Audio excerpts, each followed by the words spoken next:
coexister dans une sécurité commune, une sécurité qui soit basée sur le dialogue et le respect des normes du droit international. Et c'est dans ce cadre-là que les peuples d'Afrique, d'Amérique latine et d'Asie ont mené leur lutte pour leur indépendance et qu'ils ont été reconnus, finalement, après de nombreuses années. Il ne faut pas oublier que la résolution qui reconnaît le droit des peuples à disposer d'eux-mêmes, le droit à l'autodétermination, date de 1960. C'est la résolution 1514 des Nations Unies. Et c'est cette résolution-là, encore aujourd'hui, qui vous donne le droit, à vous, le peuple sahraoui, de revendiquer ce droit à l'autodétermination. Et vous avez suivi une voie, la voie pacifique, pour obtenir des Nations Unies qu'elle organise un référendum d'autodétermination. Ce référendum, c'était votre grande victoire de l'époque en 1990. C'était votre victoire. Et c'était la victoire du droit international. Mais il se fait que dès le lendemain de cette proclamation, en accord avec les deux partis, le Front Polisario et le Royaume du Maroc, en accord avec eux, l'ONU était chargée, en déant les 2 ans, d'organiser un référendum d'autodétermination. Et nous avons vu l'ONU déployer tout son matériel, mais nous avons aussi vu comment les Marocains, dès le départ, empêchaient la réalisation de ce référendum. Et malgré tout, le Front Polisario s'est obstiné, et l'ONU s'est obstinée à faire en sorte que la liste des votants soit établie. Et cette liste existe.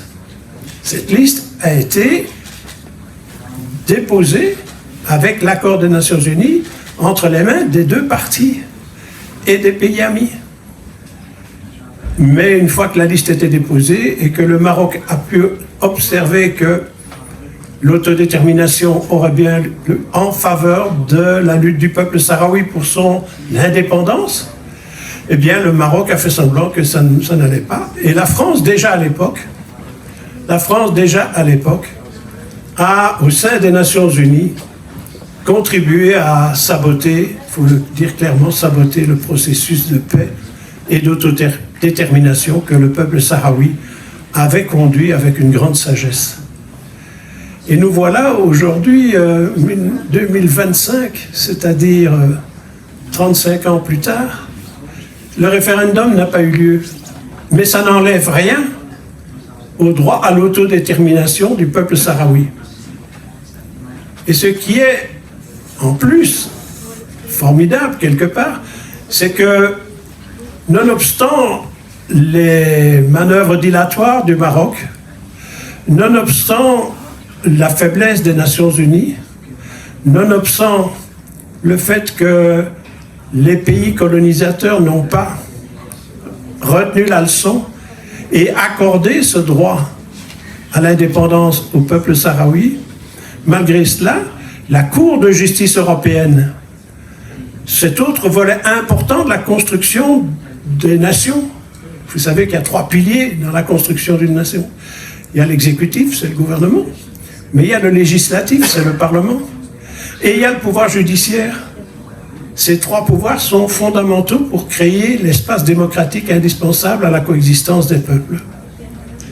Et le pouvoir judiciaire, la Cour européenne de justice, à la demande du Front Polisario, a pris la chose en main il y a des années de cela. Il y a des années, depuis 1986, que la Cour européenne de justice a répété régulièrement quel était le droit du peuple sahraoui, droit inaliénable, à reconnaître qu'il existe un peuple, qu'on ne confond pas un peuple et une population, parce que dans le cas du Sahara, comme dans beaucoup de cas, le colonisateur a peuplé la région aussi. Donc il s'agit bien du peuple sahraoui, reconnu comme tel, et son représentant légitime, le Front Polisario, reconnu comme tel par la Cour européenne. Et le fait évident que dès l'instant où vous avez un représentant, un peuple, il a, suivant la même résolution des Nations Unies de 1960, il a le droit à disposer de ses ressources. Or, ces ressources aujourd'hui, elles sont pillées par le Maroc et par ceux qui aident le Maroc à ce pillage. Et donc, dans ce cadre-là, la Cour a réaffirmé de manière absolument impeccable, au mois de septembre 2023, l'ensemble des droits du peuple sahraoui à disposer de lui-même, à disposer de ses ressources, à être le seul à pouvoir être consulté s'agissant de l'avenir du peuple sahraoui. C'est un fait important, parce que vous savez que quand la Cour européenne de justice prend sa décision, eh bien, erga omnes, terme latin très intelligent pour dire simplement que tous les tribunaux de l'Europe sont censés appliquer le droit qui a été défini par la Cour de tous, la Cour européenne. Et que une deuxième fois, parce que la France siège au Conseil de sécurité, elle a une responsabilité éminente de faire respecter les règles des Nations Unies, et elle les viole. La France est une fondatrice de l'Union européenne. Elle a une responsabilité claire de forcer l'Europe à respecter ses propres droits, ses propres conventions.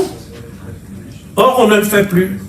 Si nous, les peuples d'Europe, nous ne sommes pas capables, aujourd'hui, de réaffirmer que nous serons vigilants et que nous nous battrons aussi longtemps qu'on ne respecte pas ce droit qui rend aux peuples leurs droits fondamentaux, eh bien, je pense que ce sera extrêmement grave pour les générations du futur. Et donc aujourd'hui, aussi bien sur le plan politique que sur le plan des exécutifs, du législatif, nous avons un travail important à faire face au Parlement européen, face à l'exécutif européen, face à nos pays, et nous, citoyens, qui nous battons aujourd'hui à vos côtés, qui sommes solidaires des luttes des peuples, aux côtés des Palestiniens aussi, eh bien, nous devons clairement définir quelles seront nos stratégies, et c'est pourquoi il est tellement important que ces mobilisations aient lieu et que nous préparions dès maintenant, à la fois sur la question de qu'est-ce que c'est que la construction de l'État du peuple sahraoui, comment on peut être solidaire de la construction de l'État, comment est-ce qu'on peut défendre les droits humains du peuple sahraoui, comment est-ce qu'on peut défendre l'accès aux ressources du peuple, que ces ressources servent le peuple sahraoui et pas les grandes firmes multinationales et le Maroc. Tous ces éléments-là, ce sont des éléments constitutifs qui font qu'aujourd'hui, vous êtes là pour réfléchir avec nous, pour renforcer cette solidarité que je souhaite vraiment à la fois un acte politique, mais aussi, soyons clairs, nos sociétés sont fragilisées, nos sociétés sont un peu... Les gens sont angoissés aujourd'hui. Eh bien, ces luttes-là sont des luttes d'optimisme. La lutte pour le peuple sahraoui, aux côtés du peuple sahraoui pour son droit à l'autodétermination, à son indépendance, c'est ce qui va rendre le courage, l'enthousiasme que nous voulons partager avec vous aujourd'hui, avec le peuple sahraoui en particulier.